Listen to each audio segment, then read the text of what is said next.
नमस्कार, मैं हूं मनमोहन भट्ट।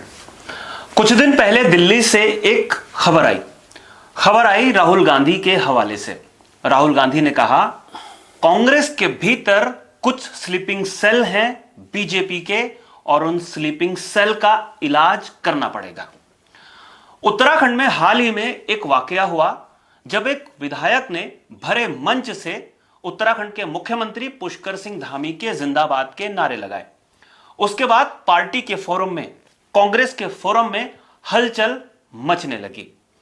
कांग्रेस ने क्या कार्रवाई ऐसे विधायक पर की जो बीजेपी के नेता के जिंदाबाद के नारे लगाने लगा। मेरे साथ बातचीत करने के लिए उत्तराखंड कांग्रेस के प्रदेश अध्यक्ष करण माहरा मौजूद हैं। माहरा साहब से ही पूछेंगे कि वो क्या क्या कार्रवाई करेंगे, क्या कार्रवाई कर सकते हैं, कार्रवाई नहीं कर सकते हैं तो क्यों नहीं कर सकते हैं। माहरा साहब, स्वागत है हमारे चैनल में। जी नमस्कार। स्लीपिंग सेल एक्टिव है कांग्रेस में? देखिए, इस बात को समय समय पर अलग अलग नेता लोग कहते रहे हैं। 2022 में मैंने भी इस बात को कहा था। गोदियाल जी कह चुके, आदरणीय राहुल जी ने अब इस बात को कहा है, तो निश्चित ही ये गंभीर विषय है। गंभीर विषय है तो प्रदेश अध्यक्ष ने क्या कार्रवाई की? देखिए, मैं तो हल्के हल्के जो कर सकता हूँ कर रहा हूँ। जरूरी नहीं है कि हर चीज़ का ऑपरेशन ही हो। नेगलेक्ट कर दीजिए, आप थोड़ी दूरी बना लीजिए, उससे भी काम हो जाता है। और सही रास्ता मुझे लगता ये है कि आदमी को तवज्जो देनी कम कर दो, तो उससे बढ़िया इलाज कुछ नहीं है। पार्टी संगठन ने, कांग्रेस संगठन ने मदन बिष्ट को तवज्जो देनी बंद कर दी है कांग्रेस के देखिए, उनके विषय में जो एक अध्यक्ष को करना चाहिए, मैं लिख के हाईकमान को भेज चुका हूँ। पूरी डिटेल्स भेजी है हमने। हाईकमान को निर्णय करना है और हम इंतज़ार करें कि हाईकमान इसमें क्या फैसला लेता है। क्या लिखा आपने उसमें? मैंने यही लिखा कि अपनी विधानसभा की समस्याओं को उठाना एक अच्छी बात है, उठाना भी चाहिए और ऐसी बैठकों में जाना भी चाहिए अगर आपकी विधानसभा में बैठक हो रही।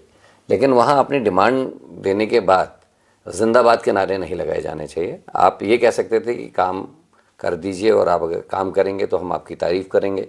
ये भी कहा जा सकता था कि ये जनता केवल कांग्रेस की नहीं है, बीजेपी की भी है। मैं जीता हूँ, मैं इनका आभारी हूँ, लेकिन इनकी समस्याओं का निदान करना प्रदेश के मुख्यमंत्री की जिम्मेदारी बनती है।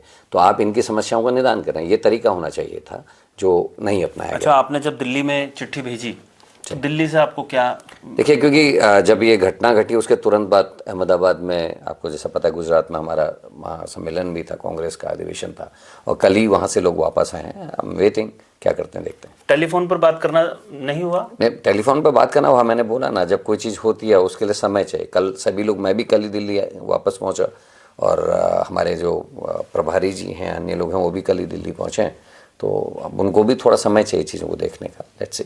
मतलब मदन बिष्ट को आप स्लीपिंग सेल मानते हैं बीजेपी का? मैं स्लीपिंग सेल नहीं बोल रहा हूँ, मैं कह रहा हूँ उनका तरीका गलत था और निश्चित ही उनको डिमांड करने का अधिकार है, उनकी जिम्मेदारी भी अपनी पब्लिक के लिए डिमांड करने की। हम भी जाते हैं मिलने मुख्यमंत्री से, मेरे कोई विधानसभा की बात आती है, लेकिन हम जिंदाबाद नहीं कहते क्योंकि हमारी दोनों पार्टियों की विचारधारा बिल्कुल अलग है, काम करने का तरीका अलग है।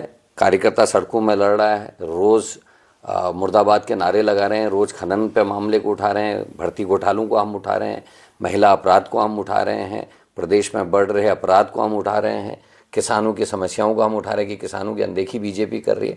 फिर हम एक ऐसे पार्टी के मुख्यमंत्री को, जो पार्टी लगातार पिछड़ों का, दलितों का, समाज का शोषण कर रहे हैं, जो पार्टी लगातार वोटों के ध्रुवीकरण के चक्कर में प्रदेश और देश की एकता को खंडित कर रहे हैं, जो हिंदू मुसलमान का नैरेटिव सेट करने की कोशिश कर रहे हैं, जो हमारी बिल्कुल ही आइडियोलॉजी के खिलाफ है। हम पूरे हिंदुस्तान के नागरिकों को साथ लेके चलना चाहते हैं और एक ऐसी पार्टी का मुख्यमंत्री आए जो इन सब चीज़ों में इन्वॉल्व है, उसकी हम जिंदाबाद करें, तो ये स्वीकार कैसे हो सकता है? तो आपने अपनी तरफ से कुछ डांट डपट भी करी या सवाल जवाब किया उनसे? टेलीफोन पर बात करी आपने मदन बिष्ट से कुछ? देखिए, या इग्नोर कर दिया सीधा? इग्नोर करना ही बेहतर रहता है ऐसे में।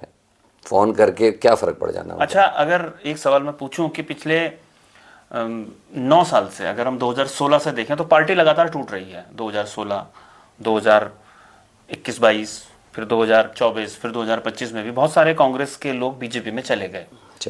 आपको घबराहट होती है, डर लगता है कि ये स्लीपिंग सेल है, बीजेपी के लिए काम कर रहा है और कभी भी जो है ये पाला बदल के बीजेपी के खेमे में जा सकते हैं?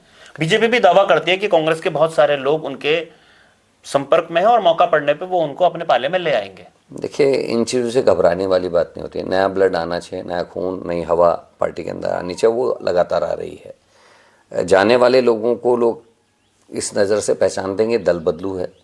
लोग जानते हैं कि किसी न किसी मौके की तलाश में गए। अगर जाना था जो पार्टी के सरकार में रहते हुए जाए, तब तो मैं मानूँ हिम्मत ही है।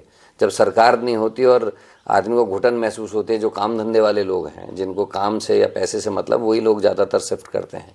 1 या 2% ऐसे लोग हो सकते हैं जिनको किसी बात से हर्ट हुआ हो और वो पार्टी छोड़ के गए हों। उसमें मैं मथुरा दत्त जी का नाम ले सकता हूँ, क्योंकि उन्होंने काफ़ी लंबे समय तक काम किया है पार्टी के लिए। ऐसे लोगों को अगर हम छोड़ दें, इधर अधिकतर लोग नहीं तो वही हैं जो किसी लाभ के लिए या किसी पद के लालच में गए हैं, और नए लोग आ रहे हैं, उनकी जगह ले रहे हैं। मैं ये जानना चाह रहा हूँ कि जब एक विधायक भारी मतलब बीजेपी बहुत प्रचंड बहुमत से चुनाव जीतती है और कांग्रेस का विधायक जीत जाता है, और जब वो जिंदाबाद के नारे लगाता है बीजेपी के नेता के या मुख्यमंत्री के, तो आप लोगों का रिएक्शन क्या होता है? पार्टी के भीतर क्या चर्चा होती है? मतलब ऐसा तो है नहीं कि अध्यक्ष एक अकेला व्यक्ति है, अध्यक्ष का मतलब एक संगठन का मुखिया, तो संगठन में कोई चर्चा हुई हो, संगठन में कोई बातचीत हुई हो? निश्चित है कि अधिकतर लोग उनके इस वक्तव्य से दुखी थे, और कोई समर्थन में नहीं। मुझे जितने लोगों से मेरी बात हुई, सभी लोग कह रहे थे गलत है, तरीका गलत है। और निश्चित ही कार्यकर्ता का मनोबल टूटता है, क्योंकि हम सब जो भी लोग, चाहे वो विधायक हैं, चाहे सांसद हैं, या चुनाव लड़े हुए हैं, या पदों में हैं, ये हम सबकी जिम्मेदारी है कि हम कार्यकर्ता की भावनाओं के अनुरूप आचरण करें। और कार्यकर्ता को लगता हम तो लड़ रहे हैं और नेता ये कर रहे हैं, तो निश्चित कहीं ना कहीं मनोबल में गिरावट आती है। तो पूरे संगठन ने उनसे सवाल जवाब करने की कोशिश नहीं करी, आप ये कह रहे हैं? देखिए, आपने मैं ये सवाल इसलिए पूछ रहा हूं क्योंकि लोग ने कहा है, कई लोग ये कहते हैं कि संगठन लचर है, संगठन मजबूत नहीं है, इसलिए वो सवाल जवाब एक विधायक से नहीं कर पा रहा है। देखिए, इस पर लचर और उसकी बात ही नहीं है। आप चीज़ों को कब करें, क्या करें, उसका एक समय होता है। हम किसी के बंधे हुए नहीं हैं। पार्टी की अभी मीटिंग हुए 1 महीना नहीं हुआ, हर महीने बैठक होनी है विधायकों की और वरिष्ठ नेताओं की। उसमें इस बात को रखा भी जाएगा, बातचीत भी होगी, और कोई किसी से डरता नहीं है। जो लोग इस तरीके की बातें करते हैं, वो उस दिमाग के, श्रृंखला के दिमाग के हैं, जिन लोगों को केवल नेगेटिविटी दिखती है। करण मेहरा ना किसी से डरा है, ना किसी से डरता है। मैं इन चीज़ों की परवाह नहीं करता, लेकिन कहीं कहीं पर पार्टी के हित में आपको संयम रखना पड़ता है और सही समय का इंतजार करना पड़ता है। चलिए, तो करण मेहरा कहते हैं कि थोड़ा संयम रखने की जरूरत है, और कार्रवाई करने का एक इशारा उन्होंने दिया है कि कार्रवाई थोड़ा सा ऊपर के स्तर से होगी, क्योंकि वो मदन बिष्ट जो है वो एआईसीसी के मेंबर हैं। प्रदेश संगठन सिर्फ अपनी नाराजगी जता चुका है, अपने हाईकमान तक संदेश भेज चुका है। अब देखना यह है क्या कार्रवाई संगठन कर पाएगा, संगठन कार्रवाई कर पाएगा या नहीं कर पाएगा, यह भी देखने वाली बात होगी। और यह देखना भी काफी महत्वपूर्ण होगा कि जिस रास्ते पर मदन बिष्ट चले हैं, उस रास्ते पर और कौन कौन से कांग्रेस के नेता या विधायक भविष्य में चलते हैं। अभी के लिए साथियों इतना ही। अगली किसी विशेष रिपोर्ट में, विशेष इंटरव्यू में आपके सामने हम फिर से हाजिर होंगे। तब तक इजाजत दीजिए। नमस्कार।